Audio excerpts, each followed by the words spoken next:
This dream is called The Blue Boy. I find myself standing in a dark, bare, depleted room, accompanied by two others who I do not seem to know. Their faces are obscured, but I get the sense that one is female and the other male. All three of us are holding onto an unknown object, carrying them in two hands down by our hips like they are some sort of weapon. Slowly moving through the room, cautiously observing its features, everything is grimy and dirty. The old brown vertically striped wallpaper is ripped, shredded and peeling. Suddenly, we all freeze. For a long second, nothing seems to move. A deathly silence enters the space. Then, out of a hole in the roof, the tail of a rat appears, kicking and squirming its way through the cracked opening. Finally, it drops to the floor. Relief washes over us, but before the rat hits the ground, another tail appears, again kicking and squirming. Watching the struggle, waiting expectantly for the second rat to fall, my attention is drawn back to my companions. To my bewilderment, they have caught a lizard. The lizard is fighting violently with the two of them, thrashing its tail about like a lashing whip, biting and snapping with its teeth. But my companions find this amusing and simply laugh at the struggling lizard. Sheepishly watching on, I merely spectate this game unfold as they capture the lizard with a clear container just large enough to cover it, followed by two more of the same containers with each one getting slightly larger.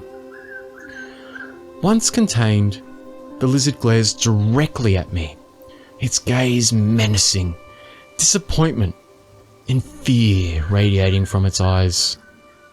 We all freeze again, as an incredibly disturbing scratching starts emitting from the roof.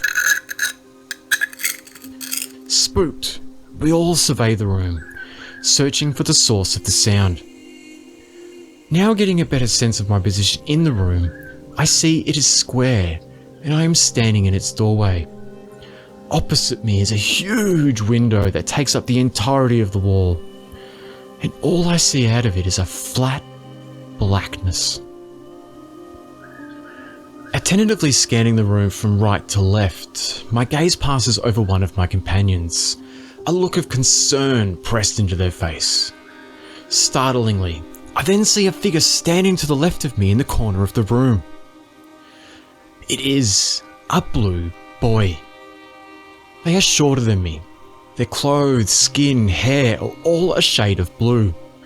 A deep blue glow is radiating within him. Terrified, I throw the weapon-like object I am holding at the boy, but it passes right through him with a splash, temporarily disfiguring him before coalescing back to form. I discern that the boy is made out of water. Captivated, the boy's face fills my vision. I observe his neat, comb-forward short hair and his cold, blank, emotionless features. Our eyes meet, piercing into each other. A swelling fear paralyzes me, thrumming. Fear consuming me as my breathing grows labored and heavy. Hysterically, a thought mutters, "Just make him small. Just make him small, and I won't be scared." Remarkably, as if we shared the same muscles, the boy smiles at me, leaving me baffled. It was as if I was making him smile, like he was a puppet. Now finding myself seated in a chair, again I scanned the room. My two companions who were standing with me just moments ago are now gone. Sitting in front of me, still smiling, is the blue boy. Noticing two empty old wooden chairs, one either side of me slightly concave, I bring my attention back to the boy. His posture is erect and dominant, with fists balled on his knees, still with that smile that is not quite reaching his eyes. My mouth hangs open, a concoction of fear and amazement brewing in me. Staring into each other's eyes, he says, grinning, "The other two will soon find their way."